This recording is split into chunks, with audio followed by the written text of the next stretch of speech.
জাতীয় নাগরিক পার্টির আহ্বায়ক নাহিদ ইসলাম বলেছেন, আমরা কোনো দলের বিরুদ্ধে নই, পুরো মাফিয়া সিস্টেম ও চাঁদাবাজি টিকিয়ে রাখার বিরুদ্ধে আছি। জনগণ আর তাদের মেনে নেবে না। তরুণ প্রজন্ম নির্বাচনী ভাগাভাগিতে বিশ্বাস করে না। রাষ্ট্র সংস্কার ও দেশ পুনর্গঠন আমাদের মূল লক্ষ্য। পুলিশ প্রশাসনকে জনগণের পাশে দাঁড়াতে হবে এবং চাঁদাবাজদের বিরুদ্ধে কঠোর হওয়া উচিত তাদের। যারা দলবাজ প্রশাসন করে তাদের পরিণতি কঠোর হবে। পুলিশ প্রশাসন এবং সরকারকে বলবো, এই যে ব্যবসায়ী নিহত হলো, এর দায় কি কেবল একটা দলকে আমরা দিব? সরকার এবং পুলিশকেও এর দায় নিতে হবে। এবং পুলিশ প্রশাসন আজকে যেন মনে হচ্ছে চাঁদাবাজদেরকে ভয় পেয়ে তারা কাজ করে। দখলদারদের বিরুদ্ধে তাদের কোনো অ্যাকশন আমরা দেখি না। পুলিশ প্রশাসনকে জনগণের পক্ষে দাঁড়াতে হবে, চাঁদাবাজদের বিরুদ্ধে দাঁড়াতে হবে। যদি তারা দলবাজ প্রশাসনের মতো আচরণ করে, তাহলে মনে রাখবেন, এই ফ্যাসিবাদের সময়ে যারা দলবাজ হয়েছিল তাদের পরিণতিও আর আপনাদের পরিণতি একই হবে। সদস্য সচিব আক্তার হোসেন, সিনিয়র যুগ্ম সচিব ডাক্তার তাসনিম জারা, সিনিয়র মুখ্য সমন্বয়ক নাসিরউদ্দিন পাটোয়ারি সহ অন্য নেতারাও উপস্থিত ছিলেন।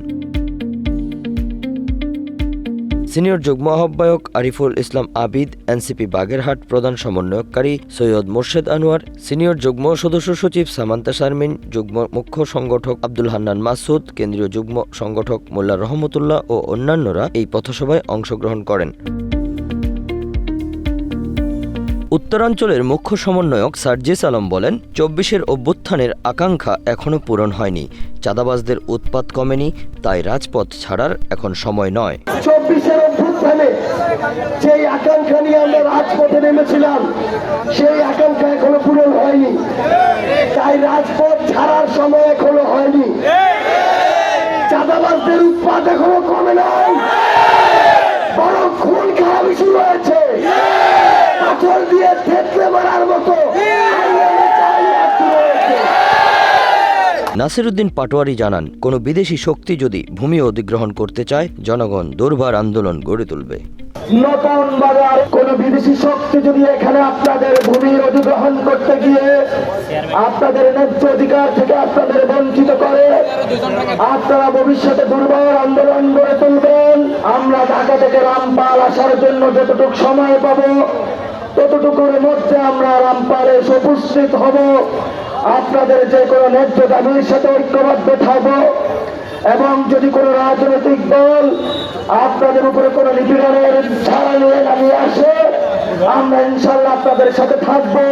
ডাক্তার তাসনিম জারা বলেন, যারা গুম, খুন ও নির্যাতনের সঙ্গে জড়িত তাদের বিচার নিশ্চিত করতে হবে।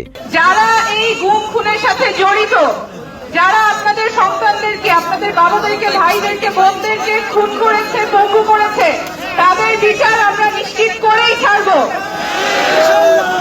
যেই পুরানো বাংলাদেশে রাষ্ট্রের নিরাপত্তা বাহিনী নিজের নাগরিককে খুন করে, গুম করে, আপনাদের সন্তানদের চোখ কেড়ে নেয়, পা কেড়ে নেয়, হাত কেড়ে নেয়, সেই বাংলাদেশে আমরা আর ফেরত যাব না। Bangla affairs, news desk.